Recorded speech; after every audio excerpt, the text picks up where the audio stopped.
Gilliard. I got so much motherfucking design on right now. Break it down, bring it back, make it clap. I got 3 old thoughts, new block, where that thing, bitches on my line, and you know.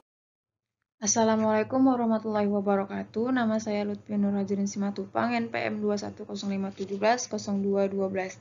Di sini saya akan mempresentasikan analisis laporan keuangan laba rugi PT Mahaka Media. Sebelumnya saya akan menjelaskan apa itu analisis laporan keuangan. Analisis laporan keuangan merupakan proses evaluasi posisi keuangan dan kinerja perusahaan dengan menggunakan laporan keuangan. Di dalam analisis laporan keuangan ini terdapat beberapa tujuan, yaitu membantu menilai posisi dan kinerja keuangan, membandingkan posisi dan kinerja keuangan perusahaan dengan posisi dan kinerja keuangan perusahaan yang bersangkutan di masa lalu dan industri, membantu pemakaian laporan keuangan dalam pengambilan keputusan. Selanjutnya ada laporan laba rugi. Laporan laba rugi atau income statement adalah laporan yang menyajikan ukuran keberhasilan operasi perusahaan selama periode waktu tertentu. Ukuran ini akan mengembangkan apakah perusahaan akan mengalami keuntungan atau kerugian. Komponen yang terdapat di dalam laba rugi adalah pendapatan penjualan, harga pokok penjualan, pendapatan dan keuntungan lain-lain, dan laba per lembar saham biasa. Selanjutnya, saya akan menyajikan laporan keuangan laba rugi PT Mahaka Media yang saya dapat dari IDX. Dalam laporan keuangan tersebut terdapat pendapatan neto dan beban pokok pendapatan. Nah, di dalamnya kita akan melihat secara detail bagaimana menentukan pendapatan yang terdapat pada tahun 2021 ke tahun 2022. Nanti kita juga akan melihat pendapatannya itu dari 22 miliar 585.639.199 itu dari mana, dan beban pokok apa saja yang menyebabkan penurunan beban dari 16.229.087.962 menurun menjadi 12.016.989.599. Kita bisa lihat itu di catatan pada poin 26 dan 27. Selanjutnya saya akan menyajikan poin 26 dan 27 tersebut.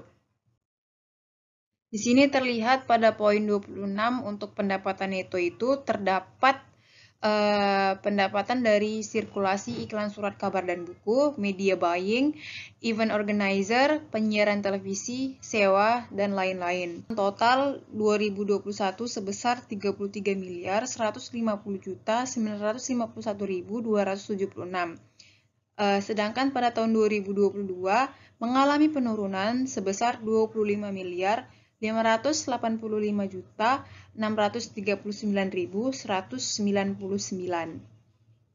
Selanjutnya saya akan menyajikan poin ke-27, yaitu beban pokok pendapatan. Di dalam beban pokok pendapatan ini terdapat sirkulasi iklan surat dan buku, media buying, event, penyiaran televisi, dan lain-lain.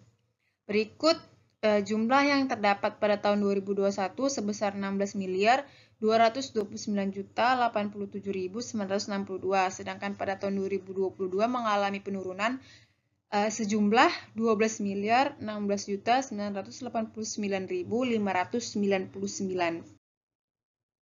Di sini saya sudah memasukkan data-data pendapatan neto dari PT Mahaka Media pada tahun 2021 ke tahun 2022. Di sini juga kita bisa lihat seberapa sih besar persen dari jasa ini terhadap pendapatan yang diterima oleh PT Mahaka Media pada tahun 2021 ke tahun 2022.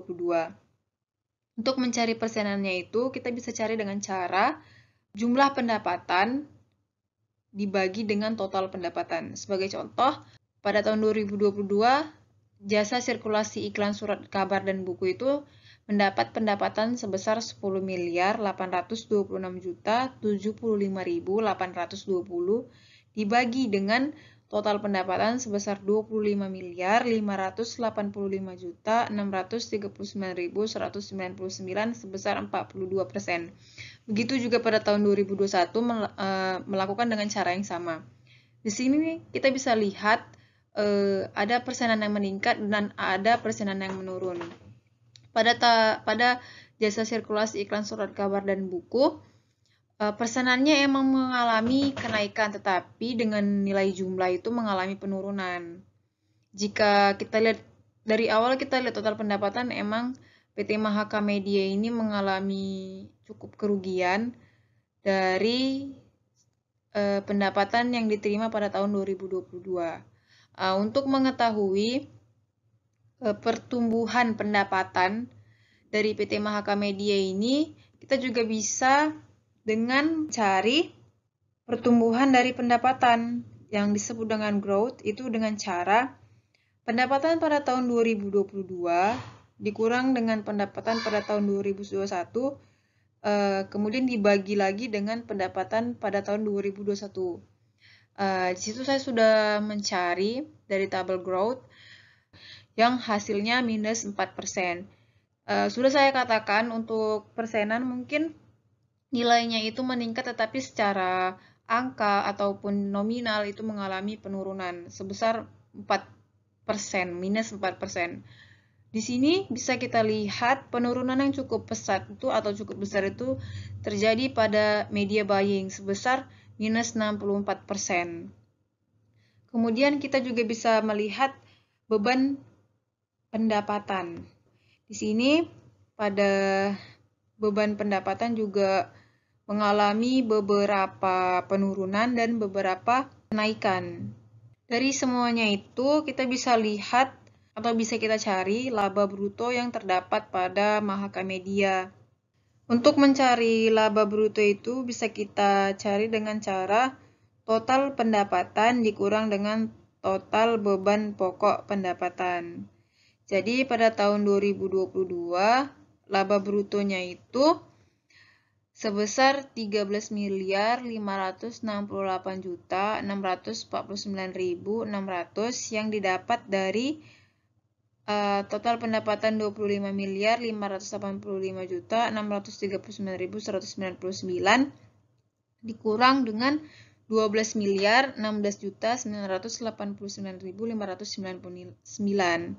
Kemudian dengan cara yang sama, laba bruto untuk tahun 2021 juga begitu. Total pendapatan pada tahun 2021 33.150.951.276 dikurang dengan jumlah beban pokok pendapatan sebesar 16.921.863.315. Di sini kita juga dapat mengetahui gross profit margin dari PT Mahaka Media. Gross profit margin itu rasio keseluruhan pendapatan kotor yang telah dikurangi oleh harga pokok penjualan. Di sini kita tahu gross profit margin itu pada tahun 2022 sebesar 53%, sedangkan pada tahun 2021 itu sebesar 51%. Untuk mengetahui keseluruhannya, dapat kita lihat itu sebesar minus 20%. Jadi kerugian yang didapat dari PT Mahaka Media dari tahun 2021 menuju tahun 2022 itu sebesar minus 20%. Cukup sekian presentasi analisis laporan laba rugi yang dapat saya sampaikan. Lebih dan kurangnya saya mohon maaf. Wabillahi taufiq wal hidayah. Wassalamualaikum warahmatullahi wabarakatuh. Annyeong.